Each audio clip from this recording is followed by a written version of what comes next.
Only Himachal police could have done this. They located a mentally challenged man from McLeodganj bus stand, kept him for weeks with them, serving him 3 meals a day and taking care of him from morning to evening, called up his family in Assam, and then the police station staff pooled money for the poor family to compensate for their travel from McLeodganj to Assam. दिनांक 31 को पिछले साल 31 दिसंबर को वो bus stand के आसपास मिला था हमें घूमता हुआ। तो उसके बाद हम तो एक्चुअली सस्पेक्ट समझ के उसको थाना में लाए थे कि न्यू ईयर का टाइम है तो कुछ भी ऐसी प्रॉब्लम हो सकती है, तो ये सोच के हम लोग उसे लाए थे अपने पास। फिर उससे धीरे धीरे पूछताछ की तो उसमें पता चला कि वो थोड़ा सा मेंटली वो डिसबैलेंस है उसका। फिर उससे हम पूछताछ करते रहे, उसको इवन 5-6 दिन अपने रेजिडेंस में ठहराया, उसको खाना खिलाते रहे। ये सर हैं साथ में, सभी लोग इन लोगों ने बेचारों ने बहुत सबने मेहनत की है।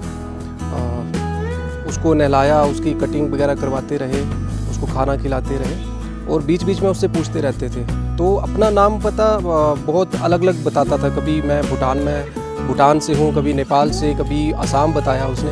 अब बीच में फिर उसने एक बार बताया कि असम में वो गुवाहाटी से किसी ट्रेन में बैठा था और दिल्ली पहुंच गया था।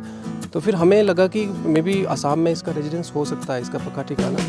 असम के फिर इससे बार बार पूछते रहे, फिर इसने अपने गांव का नाम बताया।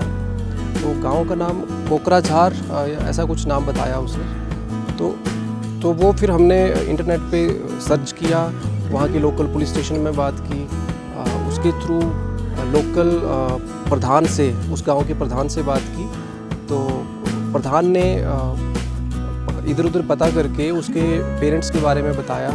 फिर लास्ट में उसके पापा से बात हुई, उसके वीडियो कॉल पे दिखाया कि क्या ये आपका बेटा है। तो उन्होंने पहचान लिया कि जी हमारा बेटा है ये, और करीब 5-6 साल पहले ये घर से गायब है और तब से वो उसको मरा हुआ मान रहे थे। स्टाफ के लोग बहुत बहुत बधाई के पात्र हैं, सभी लोग। कोई इसके लिए खाना लेके आ रहा है, कोई इसके लिए नए कपड़े निकाले हैं लोगों ने, अपने कपड़े नए निकाल के इसको दिए पहनने के लिए।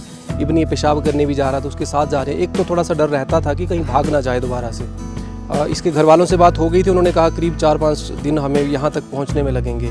तो अब ये मेंटली थोड़ा सा तो बैलेंस इसका ख़राब था, तो हमें ये डाउट रहता था कि कहीं ये गायब ना हो जाए फिर से। तो इसके साथ एक आदमी हमारा परमानेंट थाने का इसके साथ चला है। इसको रात को जहाँ पे सुलाते थे उसके साथ हमारे पुलिस का एक जवान उसके साथ रहेगा हमेशा से। और बीच बीच में इसके घर वालों से कांटेक्ट में रहते थे, कब पहुँचेंगे, कहाँ पहुँचे। तो जब उसके घर वाले आ गए तो फाइनली हमारी ये टेंशन्स खत्म हुई। और इसको ढूंढने में, इसका पता लगाने में ये संदीप जी हैं, ये नरजीव जी हैं, भवानी जी, संजीव जी और इसके अलावा पूरा थाना स्टाफ, लेकिन स्पेशली इन तीनों का बहुत बड़ा योगदान है इसको ढूंढने में, इसका पता करने में। और ये जब यहाँ से जा रहा था, इन लोगों ने ये भी कहा कि सर क्यों ना हम लोग कुछ पैसे इकट्ठा करके इसके घर वालों को आने जाने का एटलीस्ट किराया हो जाए, या इसको नया, वो गरीब घर से हैं एक्चुअली। तो उन्होंने बताया कि करीब 6 साल पहले इसका कोई ट्रैक्टर पे कहीं जा रहा था, उसका एक्सीडेंट हुआ था। तो उसी टाइम से ये मेंटली थोड़ा डिस्टर्ब हो गया था और फिर भटकते भटकते यहाँ तक पहुँचा और लास्टली आपको सारी स्टोरी बताई दी है। देखिए, मेरा मानना है कि अगर पुलिस अपना काम अच्छा करे तो इससे बेहतर समाज सेवा ना कहीं नहीं हो सकती।